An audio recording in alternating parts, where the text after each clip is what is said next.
Man. O sige, okay, ayos lang yung project yan ha.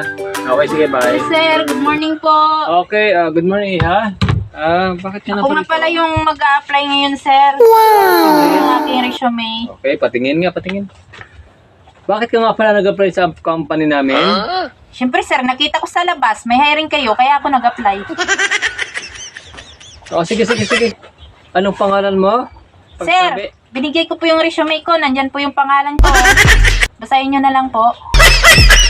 Sabi ba? Okay, sige. Ikaw si Cristely Aguirre. Ano nga pala nga apply mo dito? Ano nga? Sir, ano po ba yung hiring nyo? O sige, mag-hire ako ng sekretary. Okay, okay, okay. Eh, di yun po yung ina-applyan ko. Sige, bumalik ka na bukas. No. Salamat po. Tanggap ka na. Okay po, maraming salamat. Okay.